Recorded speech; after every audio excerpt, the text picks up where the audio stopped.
Oh, okay. Don't want to mess up the cord. I worked hard to get the cord where it is. Oh, you look amazing, Rhonda. Thank you. And I shall start.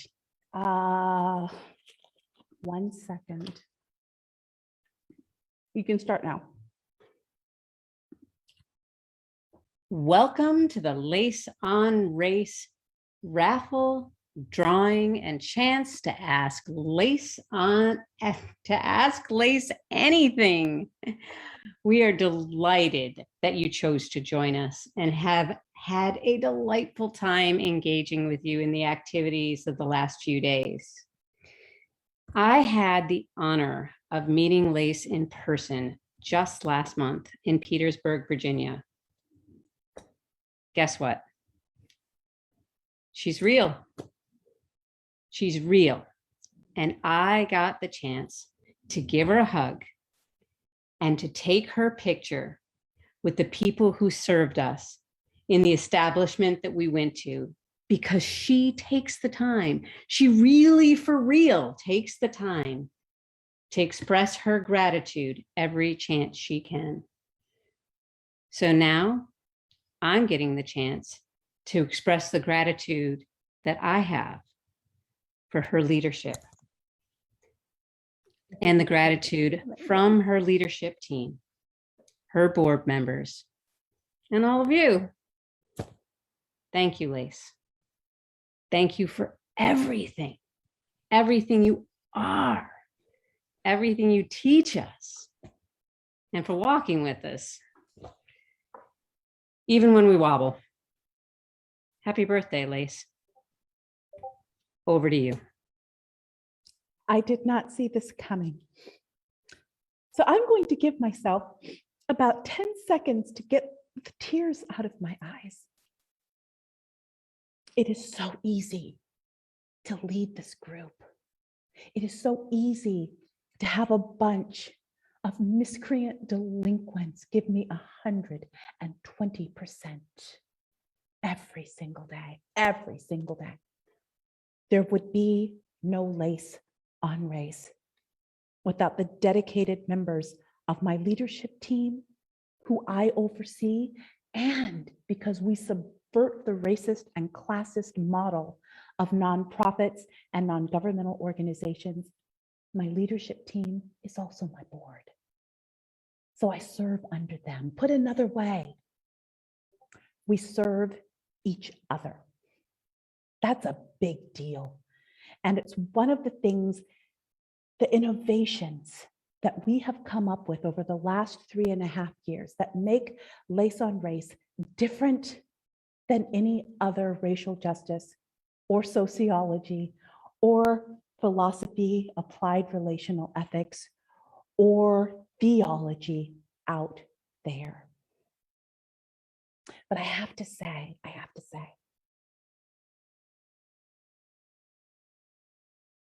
there would be no Lace on Race without my dedicated team and without all of you, including the ones in the bleachers, but especially the ones who are down with me in the Coliseum, mixing it up. There's a word in rugby. I learned it. It's called a scrum. And you just get in there, and sometimes you get bruised and you get bloody, and then you live to play another. Is it a half thing? Is it a quarter? I'm not sure what it is. You live to play another day. And remind me never to ever use sports references again. But I can tell you the references that I do use. I can tell you the illustrations that have served us so well in the 3.5 years since we started Lace on Race. People ask, and it's fair to ask, why we started Lace on Race when there was already a fairly crowded field in the area of social justice and racial justice, not so much ethics. You're not going to hear a heck of a lot about ethics, but I think that it's interesting that about the time we started in 2018, there was already a show that we are going to analyze over the next months called The Good Place that did talk about and does talk about ethics. how we move in this world, what we owe to each other, the transactional versus the relational. I can give you all the information. And in fact, I'm going to tell you the truth. You don't need me for the information. My internet, my little corner of San Diego in Lemon Grove, North Encanto, California, and even here at the Collective Impact co-working space for cultural creatives and social entrepreneurs where Lace on Race is pleased to be. Our internet is no better than yours. If it comes to straight information, you don't need me. You do need my staff because everybody has to laugh every day. And if you want to see what healthy relational workspaces look like, look no further than my leadership team and my staff. But you don't need me to teach you the basics. An internet connection and knowing how to type in something in Google is going to get you where you want to go. If that's the only place you want to go. But see, here's the thing. It's essential. It's essential to have the knowledge. And so when we bring you knowledge, topical or timeless, it's important. We are very careful in what we curate to you. We do feel that it is vital. But by itself,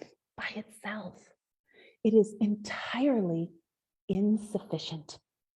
It is entirely insufficient.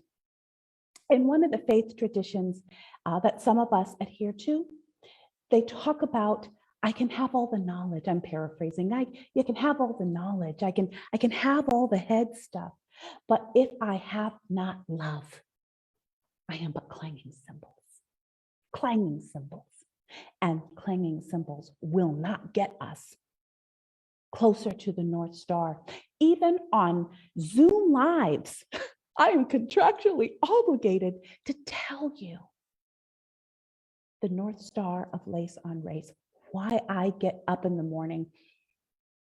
It's a close second, the Haitian chocolate coffee from Caribou, Black owned, fair trade. But the real reason, the most important reason I get up in the morning is the North Star. And I think about it and I meditate on it as I drink my coffee from Haiti, lessening and mitigating the harm endured by Black and brown people, perpetuated by white people and white supremacy. People like me, people like you.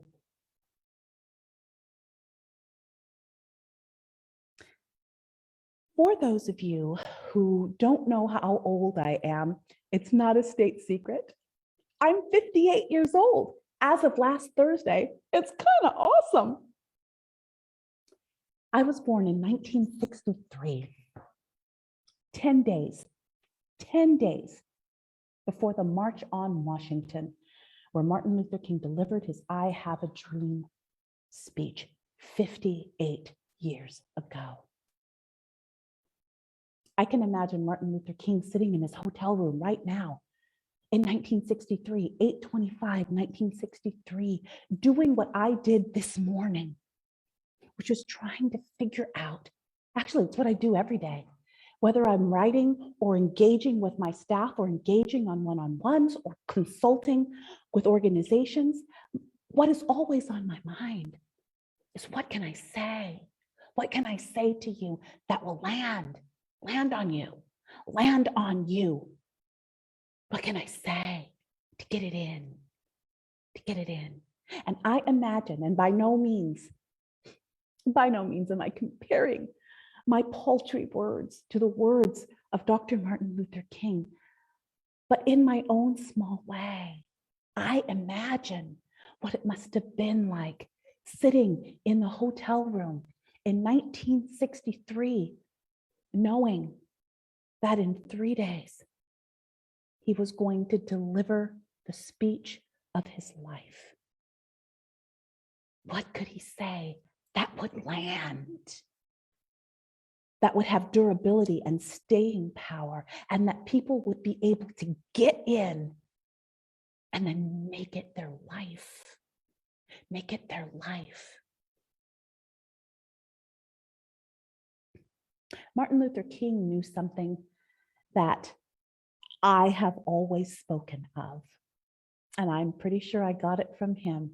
In my grandmother's living room in South Central Arkansas, in Ouachita County, there were it was a triptych, really, of 3 heroes: FDR, JFK, and in the center, MLK. So I saw this, and I saw the conflation, the marrying of the political with the sociological, with the theological, with the sociological, with the philosophical. It is all of a piece. I didn't know how to articulate it when I was 3 years old and doing this, looking up. But I knew there was something there. Later on, when we left Arkansas and Florida, my dad was a Navy man and moved to California. There was a woman who would add to the triptych for me. Everything you see here has her mark on it. Everything that comes from my mouth.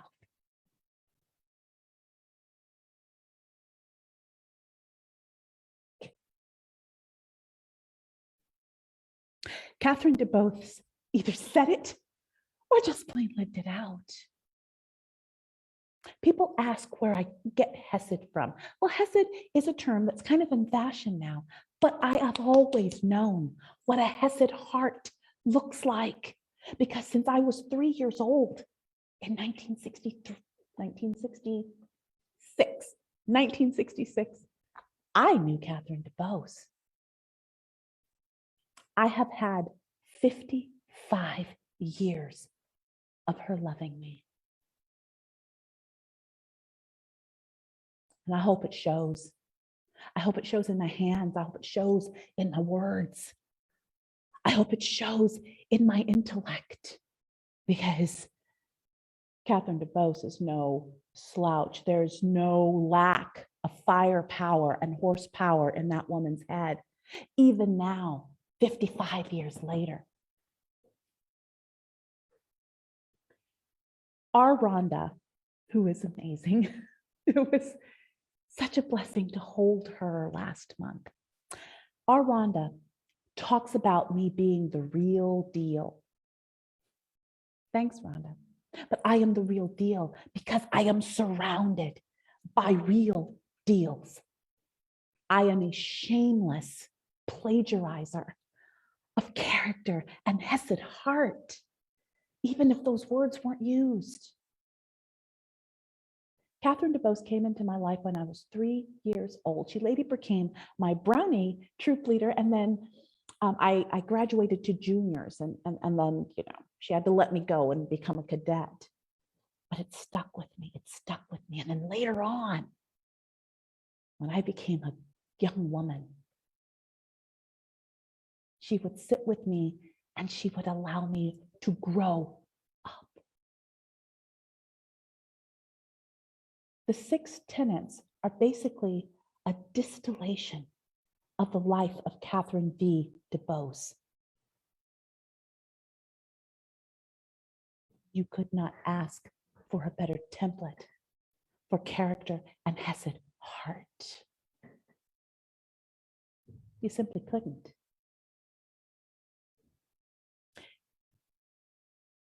There have been other women in my adult life, particularly after Kathy retired as associate director of Neighborhood House and moved to be with her. I still consider myself one of her kids, but she actually has 2 kids that grew up with me and then another that she had later. So I have 3 DuBose siblings, along with my two sisters here in San Diego. And she went to be with them and later on to be with her granddaughter. And so, like I was saying, I got to meet Rhonda. But a couple of days before I met Rhonda, for the first time in the 17 years since she left San Diego to go to North Carolina, I got to love on and hug and bring an orange tree to Catherine DuBose. Catherine would be every bit as demure as I am when Rhonda praised me. It's like, what? Who is she talking about? Who is she talking about? I'm a pudgy lady from Lemon Grove. Who is she talking about with such high praise? Catherine would do that too, not out of self-deprecation, but out of a true humility. Catherine can talk to anyone. She can talk to sheet metal mechanics, and she can talk to mayors. She brought the same consideration to the person who took out her trash at Neighborhood House of San Diego that she brought to CEOs in San Diego. She brought her deep knowledge of nursing and care and wholeness, not just to people that were profitable to her and to the organization that she led. No, she brought them to pudgy little 4-year-olds. I have a story. One reason my nose looks like this is because of Catherine DuBose. When I was 4 years old, I was not used to those big sliding glass doors. And she had one. And she and my mom were in her family room. And they called me. They call me Jan, so I'm going to use that. They use my middle name. Anyone who's known me since before I was 18, since before I went into college, they know me by Jan, and that is including Aunt Kathy. Jan! And I ran right into that. And my nose looked like this. It came down, but originally my nose looked like this for almost a year. Everybody was very concerned, but it straightened out. If you know where to look, you know that I have a small but real hump right here, a small but real imperfection. I need to talk about imperfection for a moment, even as I praise and lift up and affirm Catherine DuBose.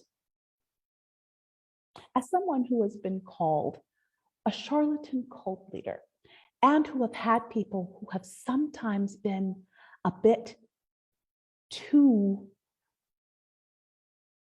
effusive in their praise of me, I want them to know that I'm just a person. So no, I do not revere Catherine DuBose, and neither should you. She is not a god. She is a fully fleshed human. And I saw that, Laura. I'm almost done. But what imperfections she brings, the little humps on the nose, makes her even more worthy of esteem and emulation. And so I do. Today, on the 25th of August, 17 years ago, I want to say 17 years ago. I'm almost 60. I forget things. Almost. And we're going to put it up. We have the picture. Aunt Kathy gave us the picture when I was in North Carolina. On the 25th of August, right after she retired, the city of San Diego declared August 25th, Catherine V. DuBose Day. That is legacy, y'all. Even though she's been in North Carolina for over a decade, you can see Catherine's fingerprints in San Diego to this day. There are kids that are fed because of her. There are families and food banks who will eat tonight because of her. There are literacy programs that are going strong because of the work of Catherine DuBose of Neighborhood House of San Diego in 2021. And she had been plugging along since before I even knew her in 1966.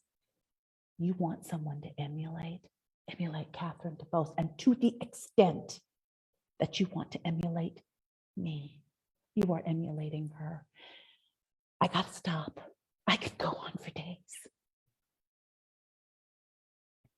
I could go on about the orange trees in the back of the house on Isabel Street in Ridgeview in San Diego, where Chucky and I would sometimes hide. And the lemons and her dog, who only knew how to lick you. I could go on about the coffees that we shared together. I could go on about my rubbing my hands on the Mary Tyler Moore style pantsuits in her closet and wanting to be her. And to the extent that I am a woman worth following, it is because of not only the amazing women in my life today, the Michelles and the Beckys and the Mary Janes and the Rebeccas, but because of Catherine DeVos, who, outside of my own mother, who, along with Madeline Foster, were the three women who delivered me to you. Thank you. Every day is Catherine DeVos Day as long as I am alive. Rhonda, I throw it back to you.